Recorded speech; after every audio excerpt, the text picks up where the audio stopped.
Perkenalkan, saya Nurvin Yudhistira, dosen Prodi Ilmu Komunikasi Fakultas Ekonomi dan Sosial, Universitas Amikom Yogyakarta.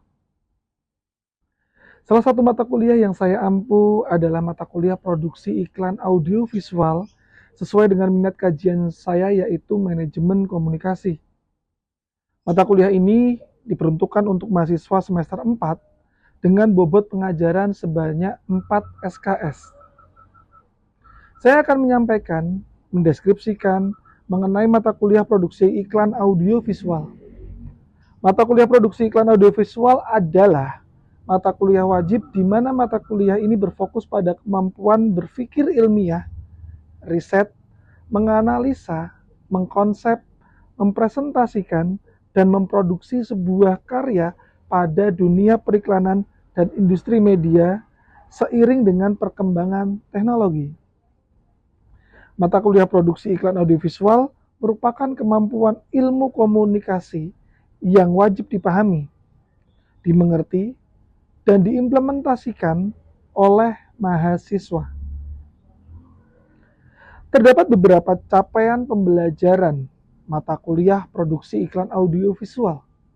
Yang pertama, menguasai konsep umum, prinsip, dan teknik pengambilan gambar, teknik produksi media, dan program aplikatif iklan audiovisual berbasis pada kaidah periklanan.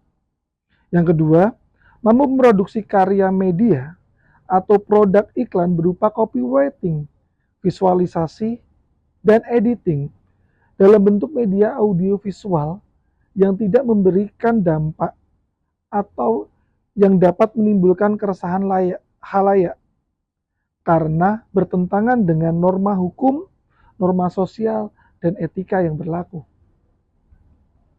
Yang ketiga, memiliki pengetahuan atas teknologi mutakhir di bidang produksi iklan audio visual. Yang keempat, mampu bertanggung jawab atas pencapaian hasil kerja kelompok dan melakukan supervisi serta evaluasi terhadap penyelesaian pekerjaan yang ditugaskan kepada pekerja yang berada di bawah tanggung jawabnya. Interaksi dosen dengan mahasiswa peserta mata kuliah ini dilakukan secara tatap muka yang dilakukan secara interaktif. Pendekatan dalam pengajaran mata kuliah ini dengan menggunakan metode SCL, yaitu Study Center Learning, di mana mahasiswa menjadi pusat belajar mengajar secara aktif, kreatif, dan inovatif. Model pembelajaran menggunakan collaborative learning, yaitu mahasiswa akan secara berkelompok membuat agensi atau biro iklan yang menghasilkan sebuah iklan layanan masyarakat dan iklan komersial. Kemudian, penggunaan video interaktif serta studi kasus akan memancing diskusi dan tanya jawab secara interaktif. Di akhir perkuliahan, mahasiswa juga diminta untuk membuat iklan layanan masyarakat dan iklan komersial dengan durasi 1 menit. Kemudian, mahasiswa akan menyajikan dalam bentuk presentasi kelompok. Untuk menjelaskan dasar dari pemilihan konsep, riset, ide cerita, serta hasil produksi yang digunakan dalam memproduksi iklan layanan masyarakat dan iklan komersial. Mata kuliah ini dilakukan secara luring yang dilengkapi dengan grup WhatsApp untuk berdiskusi dan berkomunikasi dengan mahasiswa. Asesmen dalam mata kuliah ini meliputi aspek kognitif, afektif, dan konatif yang sudah disampaikan pada kontrak kuliah di awal perkuliahan, sehingga mahasiswa diharapkan mampu mendapatkan nilai yang maksimal dalam mata kuliah ini. Adapun komponen penilaian mata kuliah ini yaitu yang pertama adalah kehadiran dan sikap. Yang kedua, penugasan berupa praktek membuat video iklan. Yang ketiga, diskusi keaktifan dalam membedah konsep iklan audiovisual. Yang keempat, presentasi konsep iklan audiovisual yang akan diproduksi. Yang kelima, UTS berupa video iklan layanan masyarakat. Dan yang terakhir adalah UAS berupa video iklan komersial. Demikian adalah rancangan pembelajaran semester mata kuliah produksi iklan audiovisual. Berikut saya akan menampilkan video pembelajaran mata kuliah produksi iklan audiovisual yang sudah saya lakukan selama perkuliahan. Selamat menikmati. Oke, saya buka untuk kelas hari ini. Assalamualaikum warahmatullahi wabarakatuh. Waalaikumsalam warahmatullahi wabarakatuh. Sudah berfungsi ya semuanya? Sudah. Oke, hari ini kita kembali lagi bertemu di mata kuliah produksi iklan audiovisual. Setelah kemarin kita sudah mempelajari jenis-jenis iklan. Dan hari ini materi kita analisis SWOT. Oke, sebelum kita masuk analisis SWOT, masih ingat nggak kira-kira minggu lalu jenis-jenis iklan apa yang kita bahas? Ada tiga. Oke. Jenis iklan berdasarkan isi pesan. Berdasarkan isi pesan. Jenis iklan Media placement. Oke. Oke, masih pinter ya kalian ya. Alhamdulillah. Dan hari ini sebelum kalian sudah mulai produksi iklan audiovisual, nantinya kan kalian pasti akan melakukan sebuah produksi iklan, baik itu iklan layanan masyarakat maupun iklan komersial. Tapi ada syarat yang harus kalian penuhi untuk melakukan pembuatan produksi iklan, yaitu menganalisis SWOT. Ada yang sudah pernah membaca apa itu SWOT? Apa?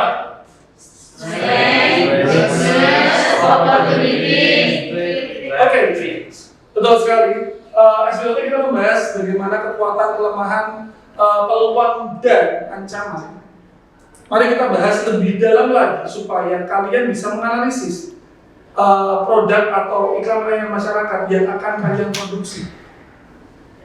Oke, definisinya dulu dari Philip Kotler. SWOT adalah evaluasi terhadap semua kekuatan, kelemahan, peluang, dan ancaman yang terdapat pada individu atau organisasi.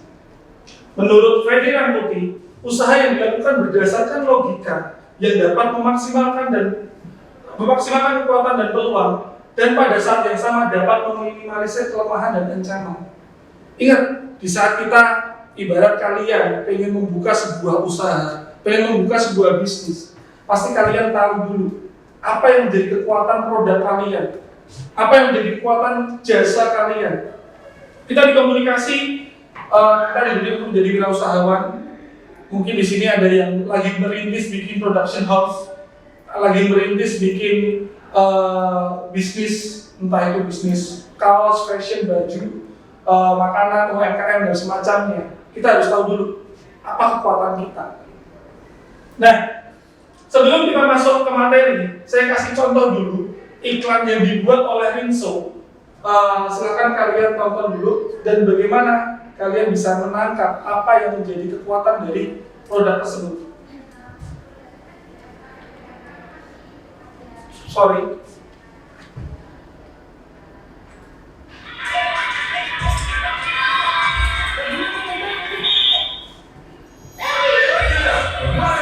Satu saset Rinso cair Rp500, 2 kali efektif, akan udah baju satu tipe. Satu saset. Ayo kita buktikan.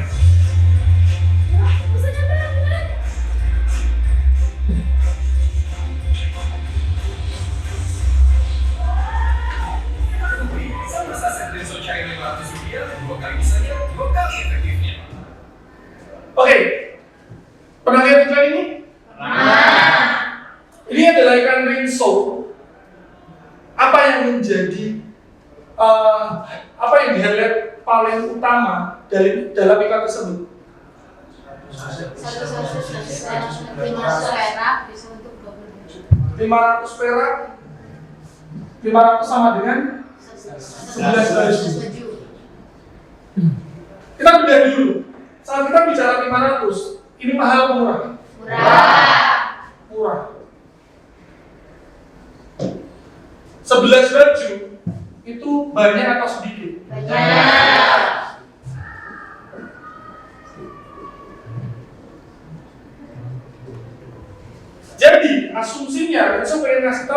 kekuatan bahwa harga rinso itu murah dan banyak. Bisa digunakan dengan sabun tersebut. Mengingat semua manusia di sini butuh mencuci baju kita, benar ya? Nah, bagaimana rinso menciptakan sebuah kekuatan dengan 500 perak bisa mendapatkan 11 baju? Oke, sampai sini clear dulu ya. Oke, kita bahas kekuatannya.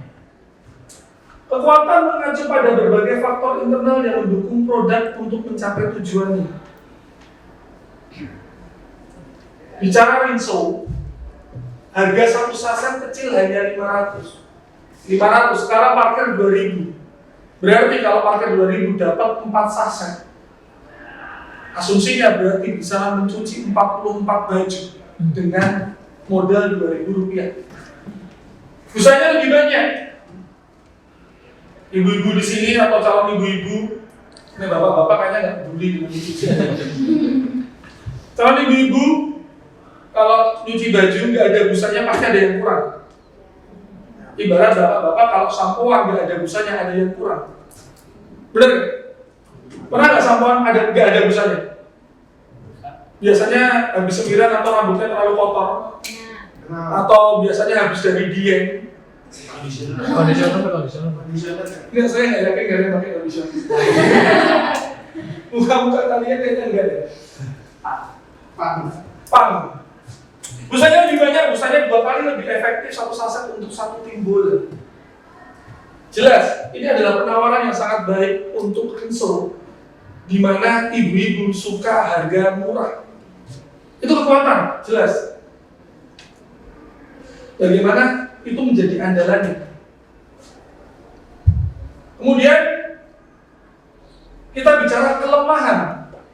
Kelemahan mengacu pada berbagai faktor internal yang dapat menjadi hambatan bagi produk untuk mencapai tujuannya.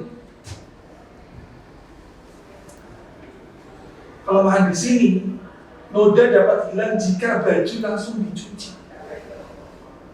Artinya, ketika baju tidak langsung dicuci, saat itu juga noda akan sulit hilang. Harga mungkin akan berbeda jika dijual di luar Pulau Jawa. Itu kelemahan. Orang main bola biasanya sore-sore habis maghrib tiba-tiba nyuruh ibunya nyuci satu tim lagi. WR. Tapi kelemahan itu dimunculkan secara eksplisit, benar ya? Tidak secara gamblang Rinso memperkenalkan bahwa produk saya lemah. Tapi tetap ada kelemahannya. Jadi seumpama kalian tidak bersih nyucinya, kalian tidak bisa protes. Karena Rinso punya alasan. Benar? Terus habis itu di tempat itu 2000. Tapi tempat Anda mungkin di luar Pulau Jawa. Entah itu di Sulawesi, NTT, Papua, harganya mungkin berbeda. Sehingga iklan tersebut dianggap pembohongan. Makanya pasti ada diberitahu pojok bawah biasanya untuk dikasih tahu bahwa harga berbeda di luar Pulau Jawa. Kemudian kita bicara peluang. Peluang mengacu pada berbagai faktor eksternal yang memberikan keuntungan produk. Bagaimana kita Rinso menciptakan peluang? Peluang dari deterjen, segmentasi pasar jelas, ibu-ibu. Jarang, kembali lagi jarang bapak-bapak mikir cucian. Mas-mas anak kosan pun tidak pernah mikir cucian. Terbukti, kalian bisa lihat jeans yang Anda pakai itu bisa berhari-hari. Benar kan? Ya. Chan, berapa lama celana jeansmu nggak dicuci? Setahun. Nggak dicuci jeans setahun.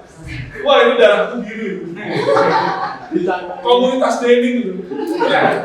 Itu kalau dipakai masih kotak tuh. Gato, berapa lama celana jeansmu tidak dicuci? 2 minggu, Pak. 2 minggu maksimal. Kalau cewek kita tanya, Mbak Indah, berapa lama celana jeansmu nggak dicuci? 3 hari. Ternyata kamu colok juga. Manusiawi, Pak. Tapi better daripada yang cowok. Apalagi cowok pasti pakai set A set B. Apa itu, Pak? Dibalik supaya lebih bersih. Iya dong, nggak mungkin. Anak Amiko pasti bersih semua kan. Higienis, suci dalam pikiran, perbuatan, seperti jasa dharma 10. Kemudian segmentasi pasar jelas, semua orang butuh mencuci bajunya, walaupun itu diwakilkan oleh ibunya, tukang laundry ataupun istrinya dan semacamnya. Deterjen pasti selalu dibutuhkan. Sampai sekarang belum ada teknologi yang menggantikan deterjen. Bedanya dulu bubuk, sekarang cair. Sudah begitu aja. Tapi tetap butuh. Cuma itu pun masih punya kelemahan, yaitu ancamannya. Ancaman mengacu pada berbagai faktor eksternal yang dapat menyebabkan masalah bagi organisasi. Kita bicara ancaman. Kompetitor. Kalau kita bicara produk, kita harus tahu dulu siapa kompetitor kita. Contohnya kayak Rinso, ya saingannya Attack. Contohnya kayak Indomie, saingannya mie sedap. Aqua, saingannya Fit dan Mineral dan semacamnya. Produk pesaing.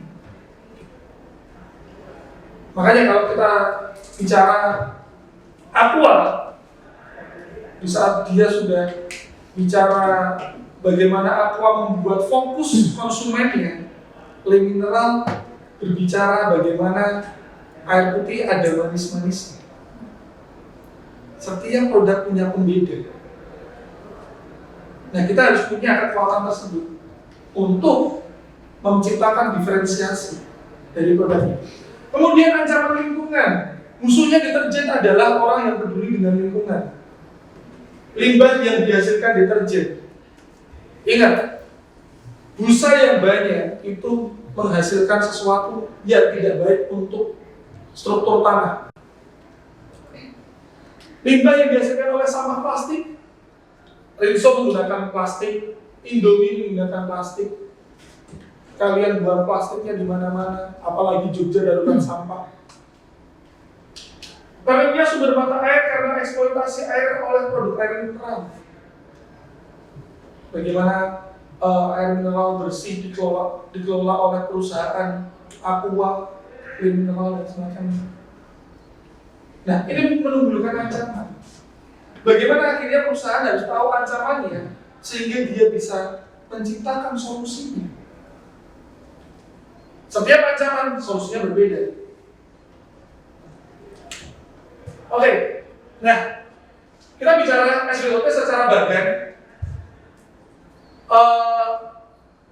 Dilihat dari bagan tersebut, strength dan weakness itu diciptakan secara internal. Apa itu internal? Internal adalah dari dalam perusahaan.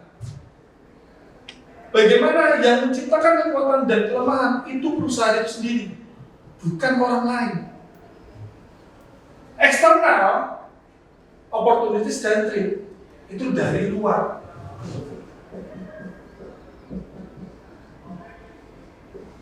Dari luar.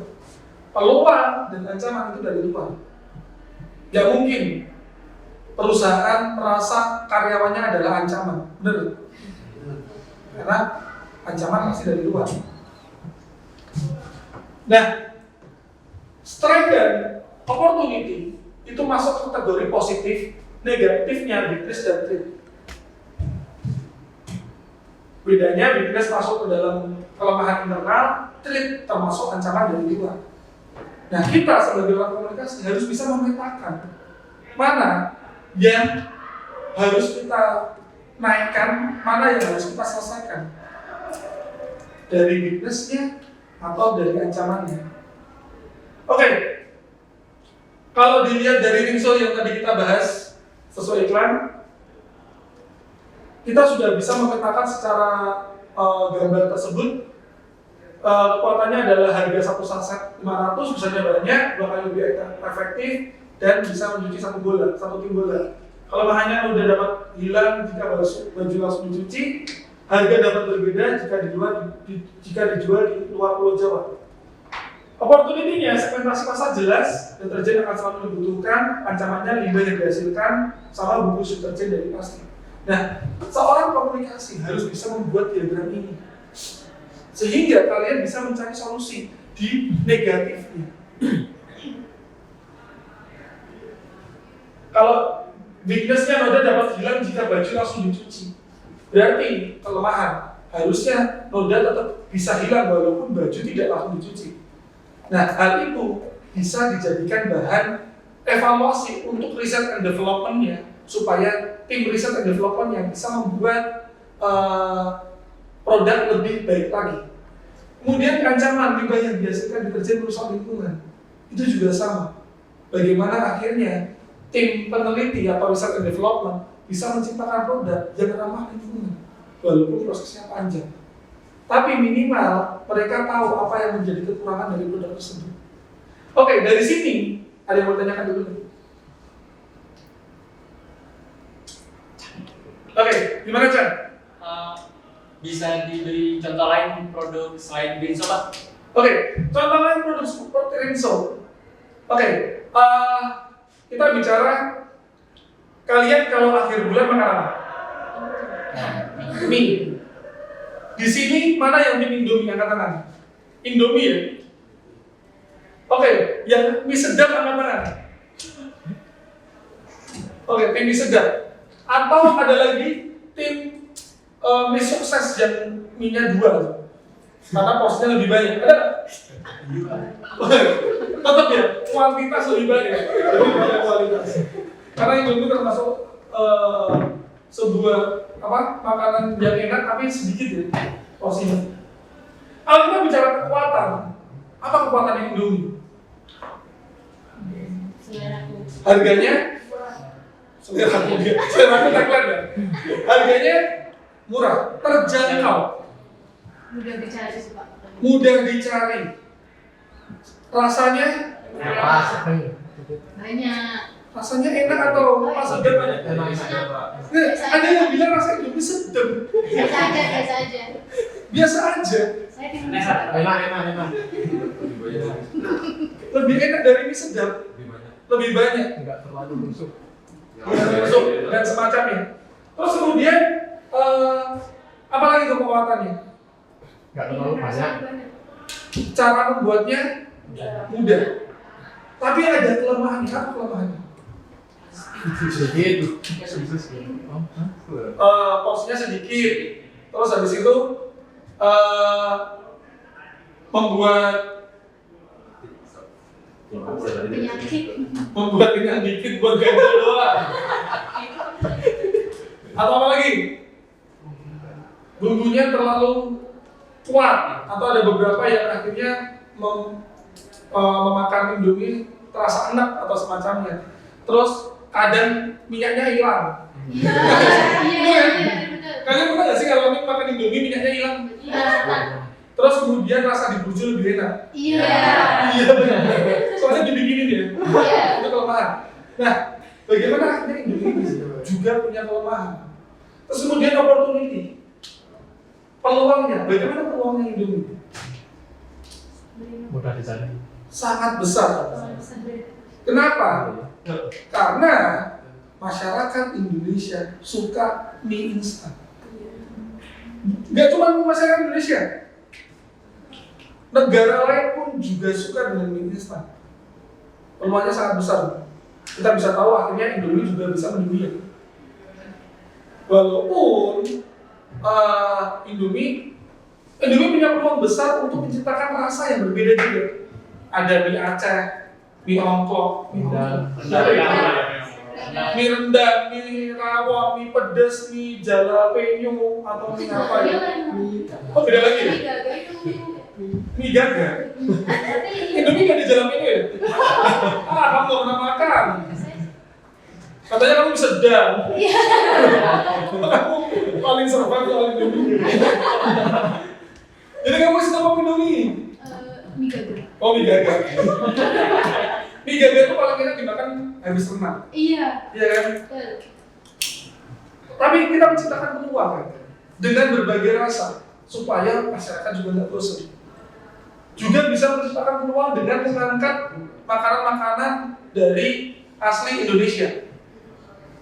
Jadi kita nggak bosan tuh, kita pengen makan makanan Medan, rendang, makanan Padang, kita bisa ambil Indomie rasa rendang. Kita pengen masakan Banjar, soto Banjar, Indomie soto Banjar. Kita pengen masakan Aceh, Indomie Aceh. Semuanya Indomie terus setiap hari. Itu kalau kamu seminggu itu bisa beda-beda. Tapi juga ada ancaman. Ancamannya yang paling berat Indomie adalah kesehatan. Sus buntu. Kalau dimakan sebungkusnya mungkin masih bisa bikin buntu susunya. Kesehatan. Gandum tidak baik untuk lambung. Benar ya? Kalori yang diciptakan Indomie terlalu banyak. Apalagi bapak-bapak tua seperti saya. Membuat perut buncit. Dan parahnya Indomie hanya dimakan paling enak di atas jam 12 malam. Di saat kalian begadang, insomnia nonton drakor. Drakornya makan mie, kalian pengen bikin mie. Mie pakai nasi double. Pakai telur, makanya pas hujan-hujan. Tidur. Terus habis itu disetting ala-ala Korea, makanya pakai panci-pancinya. Pakai sumit dan semacamnya, ya itulah bagaimana tetap ancamannya tetap ada. Nah, akhirnya seorang komunikasi, lulusan komunikasi harus bisa memetakan di perusahaan, harus punya kekuatan, kelemahan, harus tahu kekuatan, kelemahan, peluang dan ancamannya. Saat kita sudah tahu ini, wes aman, semuanya enak. Kita ngobrol sama orang, kita tahu kekuatannya apa, kelemahannya apa. Tinggal tusuk aja di belakang, gampang ya. Kalau kita mau menyerang menjadi sebuah ancaman. Kalau kita bicara produk kompetitor, kita bisa menganalisis ini. Oh, kompetitor kelemahannya di rasanya atau porsinya yang terlalu kurang. Akhirnya bisa menciptakan mie yang lebih banyak lagi porsinya. Nah, itu juga bisa diciptakan. Ada juga mungkin kalau kalian bikin produk, jasa, oh ini fotonya bagus, editannya kurang. Nah, kamu bisa menciptakan kompetitornya, kamu bisa bikin foto bagus, editan yang bagus juga. Nah, itu bisa diciptakan sehingga perusahaan tetap bisa sehat. Oke, untuk materi hari ini next lagi. Kenapa ya begini? Oke, ini pesannya, marketing is the art of meaningful differentiation. Bagaimana akhirnya kita bisa menciptakan perbedaan dari teknik marketing itu tadi. Bagaimana kita menciptakan perbedaan dari kekuatan supaya produk tidak dipukul rata sama. Apalagi kalian sebagai manusia yang berbeda pasti juga gak mau disama-samakan dengan manusia yang lain. Karena kalian punya kemampuan atau kekuatan yang perlu ditonjolkan. Oke, sekian dari saya. Jangan lupa baca buku produksi iklan yang sudah saya sarankan di pertemuan pertama. Semoga apa yang menjadi materi hari ini bermanfaat untuk kalian semua. Kurang lebihnya saya mohon maaf. Saya tutup untuk kelas hari ini. Assalamualaikum warahmatullahi wabarakatuh.